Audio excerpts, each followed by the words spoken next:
আমরা এই মহান সংসদে অনেক আলোচনা দেখেছি, কারা কোথায় কত বড় অবদান রেখেছেন। তবে সবচেয়ে বড় অবদান বাংলাদেশের আপামর জনগণ রেখেছে, তরুণরা রেখেছে। নেতৃত্বর জায়গা থেকে আজকে যিনি এই সংসদে উপস্থিত আছেন, আমাদের মাননীয় প্রধানমন্ত্রী এবং সংসদ নেতা, নেতৃত্বর জায়গা থেকে সবচেয়ে বড় অবদান উনি রেখেছেন।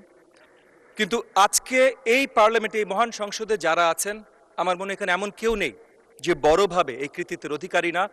আগামী দিনগুলোতে মাননীয় স্পিকার, আপনার মাধ্যমে আমি সবার প্রতি আবেদন জানাতে চাই যে জুলাই গণ অভ্যুত্থান, গণতন্ত্রকে ভালোবাসা, এই ধরনের আলোচনা যখন হয় তখন যেন সবাইকেই ক্রেডিট দিয়ে এই আলোচনাগুলো হয়। এই আলোচনাগুলো এই জায়গাটার অধিকারী বা এই ক্রেডিটের অধিকারী এককভাবে কেউ না, আমরা সকলে।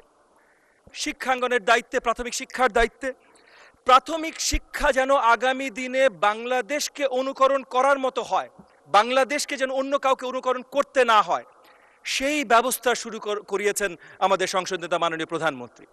প্রথমত আমরা একটা ভিশনের মধ্যে এসেছি যে এডুকেশনের প্রত্যেকটা পর্যায়ে আমাদের career orientation and skill orientation থাকবে, যেন আগামী দিনগুলোতে আমাদের কোনো শিক্ষার্থী চাকরির জন্য এই দিক ওই দিক, এই দরজা না ঘুরে, তাদের জন্য যেন চাকরি তৈরি থাকে, সেটা দেশে হোক আর দেশের বাইরে হোক। প্রাথমিক বিদ্যার জন্য লার্নিং উইথ প্লে, এটা বাস্তবায়ন করতে যাচ্ছি আমরা। তেলের ভোগান্তিতে ক্লান্ত? এখনই কিনুন রাইডো, এক চার্জে চলুন 100 কিলোমিটার পর্যন্ত।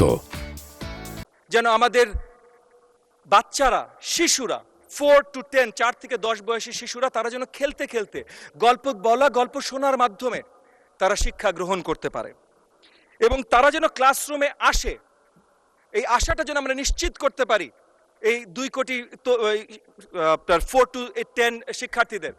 তার জন্য যত ধরনের ইনসেন্টিভাইজ করা যায়, টেক্সট বুক আমরা আগে থেকে দিচ্ছিলাম, কিন্তু এখন প্রত্যেকটা স্টুডেন্টকে, শিক্ষার্থীকে meal a day, mid day meal বলছি আমরা এটাকে, সুন্দর খাবার তাদেরকে পরিবেশন করা, তাদেরকে প্রত্যেকটা শিক্ষার্থীকে ফ্রি ইউনিফর্ম দেয়া, বছরে একবার জুতো দেয়া, ব্যাগ দেয়া, যা যা কিছু করা যেতে পারে উৎসাহিত করবার জন্য।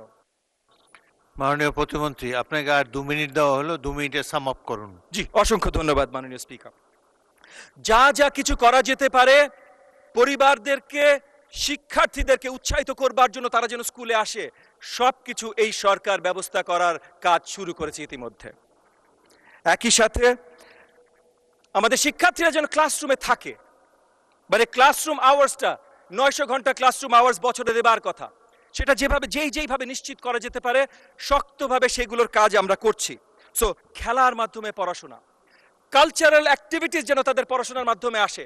সো সেটা গল্প বলা বলেন, ডিবেট বলেন, স্ট্যান্ডিং বক্তৃতা বলেন, গান বলেন, নাচ বলেন, নাটক বলেন, যেই কালচারাল অ্যাক্টিভিটি আপনি নিয়ে আসবেন, দুটো ভিন্ন ধারা করে কালচারাল মিনিস্ট্রির সাথে কাজ করে আমরা অতি শীঘ্রই প্রাইমারি লেভেল পর্যন্ত ক্লাস 4-5 বাচ্চাদের জন্য আমরা নিয়ে আসছি মাননীয় স্পিকার।